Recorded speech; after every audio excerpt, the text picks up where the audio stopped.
আসসালামু আলাইকুম, welcome to my channel lima kitchen. আজকের রেসিপিটা হবে আস্ত মসুরির খিচুড়ি আর সাথে থাকবে শুকনো মরিচের ভর্তা। আস্ত মসুরির খিচুড়ি খেতে শুধু শুকনো মরিচের ভর্তা হলেই হয়ে যায়। এখন যে মেন উপকরণটি লাগবে সেটা হচ্ছে আস্ত মসুরি। ভালো করে আমি মসুরিটা আপনাদের দেখিয়ে দিলাম।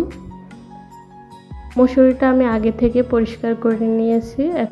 এখন আমি ডালের ভিতরে পানি দিয়ে দিচ্ছি। আমি কিছুক্ষণ ডালটা ভিজিয়ে রাখবো যাতে রান্না করার সময় ডালটা ভালোভাবে সিদ্ধ হয়।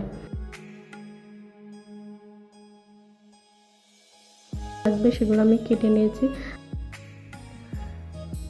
লবণ, কাঁচামরিচ আর পেঁয়াজ, রসুন, দারচিনি, এলাচ, তেজপাতা আর গোটা জিরে আর সামান্য পরিমাণ তেল লাগবে, সরিষার তেল। এদিকে ডালগুলো ভিজে গেছে। এখন ডালগুলো আমি ভালো করে পরিষ্কার করে পানি দিয়ে ধুয়ে নেব। ধুয়ে নেওয়ার পরে আমি কিছু পরিমাণ চাল নিয়েছি, যে চালগুলো আমরা ভাত রান্না করে খাই বাড়িতেই, সে চাল নিয়েছি। চালটা আমি ধুয়ে নিয়েছি। এখন একসাথে চাল আর ডাল মিক্স করব। মিক্স করা হয়ে গেছে। এখন আমি প্রেসার কুকার ইউজ করব, আর হাঁড়িতেও বসানো যাবে। তো প্রেসার কুকারে দিলে তাড়াতাড়ি হয়, সেজন্য আমি প্রেসার কুকারে দিয়ে দিয়েছি। মশলাগুলো আমি দিয়ে দিলাম সব, এখানে যা ছিল। এখানে কোনো প্রকার হলুদ ব্যবহার করব না। সরিষার তেল এখন দিয়ে দিচ্ছি। দিয়ে আমি এখন হাতে মাখাবো। একবারে মাখিয়ে আমি পানি দিয়ে দেব। এখানে 1 কাপ পানি নিলে আর 1 কাপ ডাল নিলে।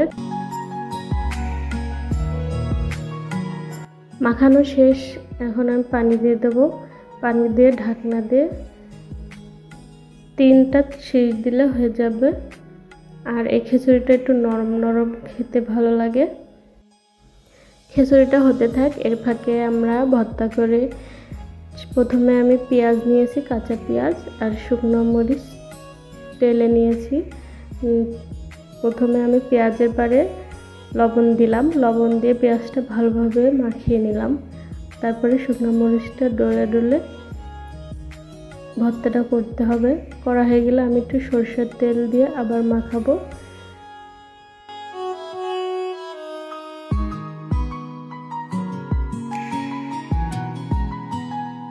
রেডি হয়ে গেছে ভর্তা। এখন পরিবেশনের পালা। এই খিচুড়ি খাওয়ার নিয়ম হচ্ছে ভাতের সাথে ভর্তাটা মাখাতে হবে আর খেতে হবে। আর সবাই ভালো থাকবেন, সুস্থ থাকবেন, আমাদের জন্য দোয়া করবেন। আল্লাহ হাফেজ।